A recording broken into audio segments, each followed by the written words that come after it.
Hello everybody, it's been a while, but I'm excited to post the 2022 Burning Man Airspace video. It seems things haven't changed too much since last time, but we're all a bit rusty, so I think this is worth watching, especially if you've never flown into Burning Man before. For those who don't know, this is an unofficial 3D tour of the Burning Man Airspace targeted to pilots and put together by me, a random burner with no affiliation to the event. And look, the airspace at Burning Man, it's not terribly difficult. It's just different, and being able to see it in 3D has made a really big difference for me. Originally, I put this together for myself and then posted it in case it might help others as well. And since then, these videos have been seen by hundreds of pilots and thousands of people, and I hope that this will help you too. Okay, let's jump in. So first, what are we looking at? Okay, this is the traffic pattern for prevailing winds. We'll get into the alternate wind pattern later. The red pentagon is the no-fly zone over the event. Please don't fly in there. Okay, the black strips south of the pentagon are the two runways, once for landing, once for takeoffs. The green paths are inbound flights, the red paths are outbound flights, orange paths are scenic tour routes, and the purple flight path is for ultralight operations. Okay, so this looks pretty straightforward, right? Well, here's what it looks like without the imaginary guidelines.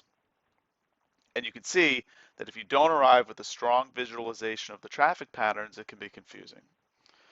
So now I'll walk you through those patterns step by step. Most arrivals come from the south and west, so let's start there. At Gerlach, begin your descent to 7,000 and proceed up the railroad tracks.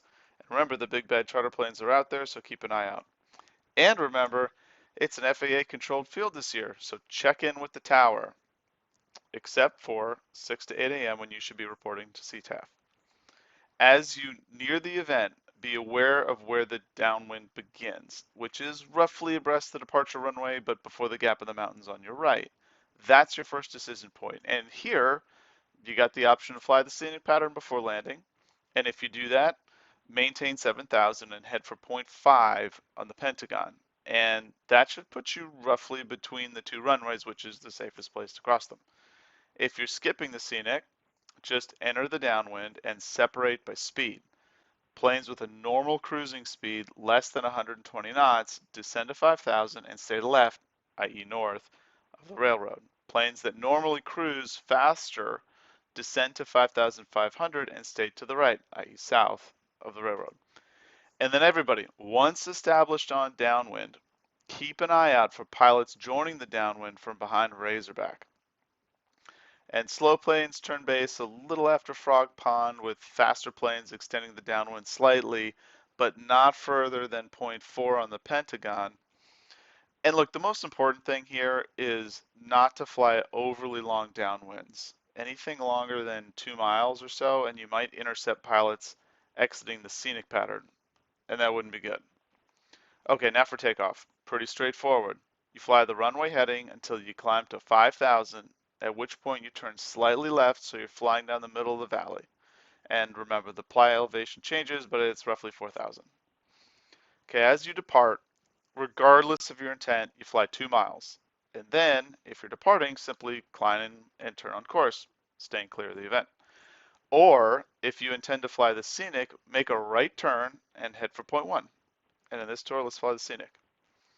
Okay, quick scenic explanation. First, fly clockwise only, i.e. right turns only. There are 3 vertical ring patterns around the event. One's at 5,500 for planes with normal cruising speeds under 120 knots, one at 6,000 for the faster planes, and then one at 7,000 for the inbound flights I mentioned earlier. So climb to your designated altitude and enter the scenic pattern at point 1. Being careful to look to the right for planes that are already in the scenic. Also, point 1 is a good place to depart to the west if desired. And look, the most important thing about the scenic is just to be aware of other planes and not to look at the event the whole time. Okay, so there's actually a 4th half ring for ultralights, and you can see it in purple here. If that's you, you can fly from point 1 to point 3 and back again. And if anybody out there is bringing a breezy, email me. I'd love a ride. Also, as you approach points 2 and 3, look left for traffic entering the inbound ring at 7,000. And if you're the one entering the pattern at points 2 or 3, just assume that everybody else is looking at the event and doesn't see you. Okay, you can fly the scenic as many times as you like, but when you decide to depart, it must be between points 3 and 4. But departing at 4 gets you pretty close to planes on base, so I'd bug out a little earlier. And once departed, maintain your respective scenic altitude until you're behind Razorback. And once you're behind Razorback, all traffic will descend to the traffic pattern altitude. And here, I think it's helpful if traffic in the upper rings swing a little bit wide so you don't descend on top of someone. And look, if you're inbound from the east, this is where you can join the scenic flow abreast the backside of Razorback and then proceed inbound for landing.